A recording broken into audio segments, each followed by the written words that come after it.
Hey there guys, what is up? It is Friday again and you have stumbled onto another one of my videos. For those of you who don't know me, my name is Tony and this is Activism on the Fly. This is my channel where I learn about and talk about becoming a better ally, advocate, and activist. Let me tell you, it's not always easy. Today I'm going to talk about getting called out. So, in case you missed it, last week I published a video about privilege, and I talked all about different types of privilege, not just white privilege, different ways that someone could have privilege. I talked about who can have privilege. Spoiler alert, everyone. And I got some mixed feedback. I got some people saying, that was really informative, I never thought about privilege in that way. Ding, that's what I was going for. But I also got some pushback, and I want to talk a little bit about it today. I got one comment from Cece. Cece writes, "Girl, you have no clue on racial related privilege. Thank God you only have 28 subscribers, ouch, to indoctrinate the uneducated." Now, I really don't like people throwing shade at my subscribers because I feel really lucky to have 28. I'm not here to counter call out Cece. I'm just letting you know what the critique of this video was. I didn't like being called out. It didn't feel good. It felt bad. I felt defensive, and you missed the point. You didn't understand the video. But for one thing, when you have decided as a white person to be more involved with fighting for social justice and racial equity, when you have decided that you're going to become more educated in racial issues and that you're going to do better and that you're going to help further movements, you really have to be willing to accept criticism. There's a good chance you're going to do something wrong along the way. Every time someone hands you a criticism that doesn't feel good, it's an opportunity for you to understand their experience of what you're saying. And so that brings me to my second point, which is if people don't understand your points, or if they're getting it wrong, there's a good chance that you haven't explained your point properly, right? You can't just put a misunderstanding on the person receiving it. You have to be willing to take ownership of how the misunderstanding started in your backyard. So let's talk about this little thing. So I put out this video on privilege, and I talked about a lot of different examples of how privilege could exist, right? Like male privilege, straight privilege, and then privilege within the LGBT community. I talked about socioeconomic privilege, and I talked briefly about white privilege, but it was not the sole focus of this video. Let me tell you why. One of the biggest obstacles to making change is the unwillingness of white people to acknowledge their own privilege. White privilege is real. It exists. You may not notice it if you're white because you were born with it and you think that it's just normal. All of the ways that you're enjoying privilege are just regular life to you. So while I know, and I have been reading about and studying and listening and learning about how much of a thing white privilege is, how it really exists, how you can find in all of the historical documents you need evidence of it. I know that a lot of people don't believe in it. A lot of white people don't believe in white privilege, in employment, housing, education, the justice system, every arena. They don't see that they're getting unfair advantages, that they're getting basically affirmative action for life in America. There are reasons that people won't acknowledge their privilege, right? If they grew up poor and they had a really hard life, then they don't feel like they're walking around with privilege, right? They feel like, no, I had a really rough go of it. You're not talking to me, you're talking to someone else. Another thing that makes people hesitant or resistant to the idea of privilege is just defensiveness. Nobody likes being called out, just like in this video. No one likes it. No one likes the finger pointed at them. No one likes other people telling them what they have and don't have. So What I wanted to do in this video was to explain privilege in a different way, to offer kind of a bridge to those who have historically been resistant to the idea, and just explain it in a new and different way that didn't sound accusatory, that didn't sound aggressive, that didn't sound like blame placing.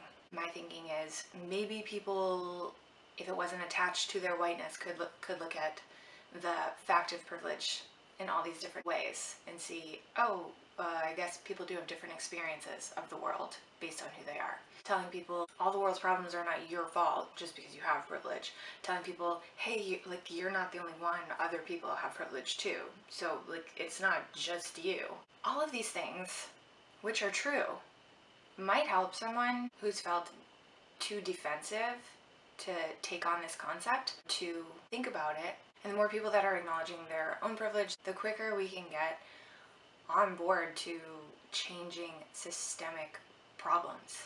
The way that I learn best, and I think a lot of people learn best, is to have a little nugget of information that sparks a curiosity or wanting to know more, or, you know, a second thought like, I hadn't thought of it that way before. Let me look a little deeper.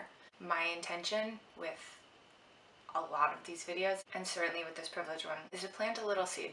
Give this person a little nugget to think about, wrapped in a different package than maybe they've seen before. They can take it home, sit with it by themselves, and maybe their feelings will change about something.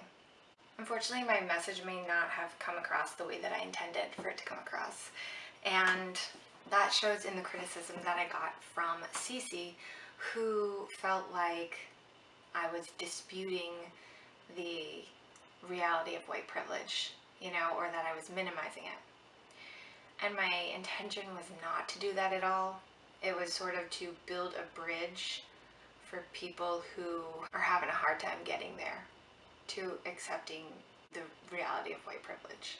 I rewatched the video and I'm like thinking about the criticism that she gave to me, and you know, maybe I didn't make it clear enough that that's what I was doing.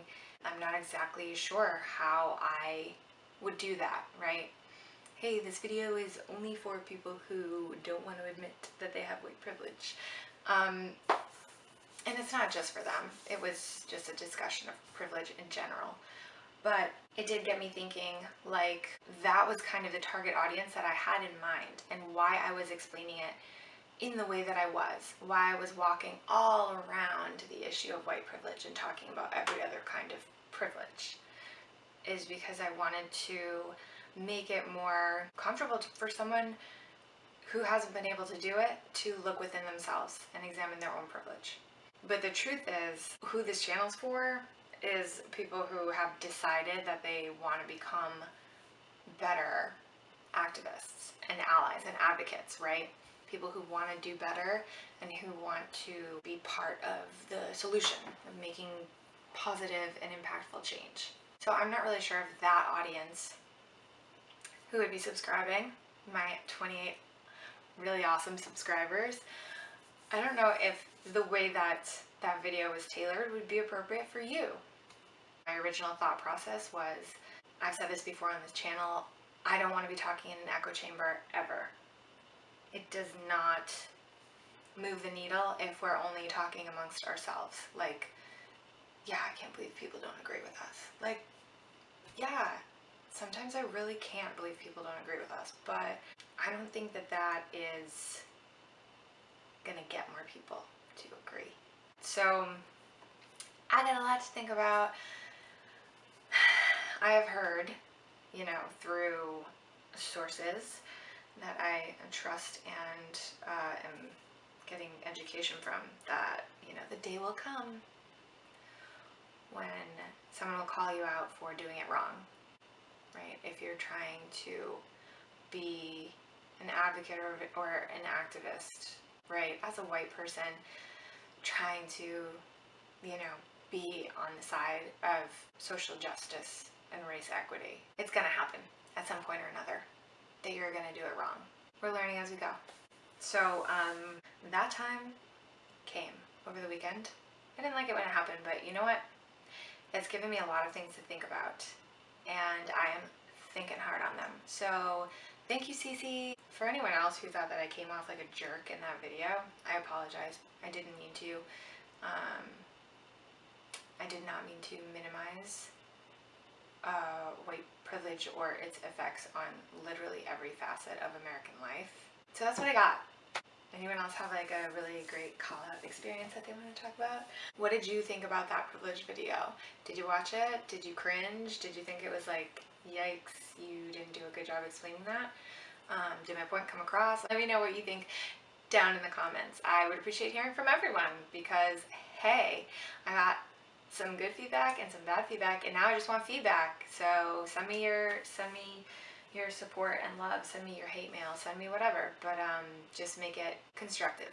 With everything going on in the world right now, Breonna Taylor's killers walking through, indictments in that case, with the election coming up, and all of the other injustices and craziness that's happening, I'm going to go ahead and focus on more of that and less of my ego and my YouTube channels. But I did think it was important to do this video about getting called out because, look, it's going to happen, and I think it's important that we all just accept that it'll happen and take the time to think about the criticism that we're given, use it as an opportunity to do better, and keep fighting. So, the worst thing that I could do or you could do in a situation like this is duck out and say, you misunderstood my video, so I'm done.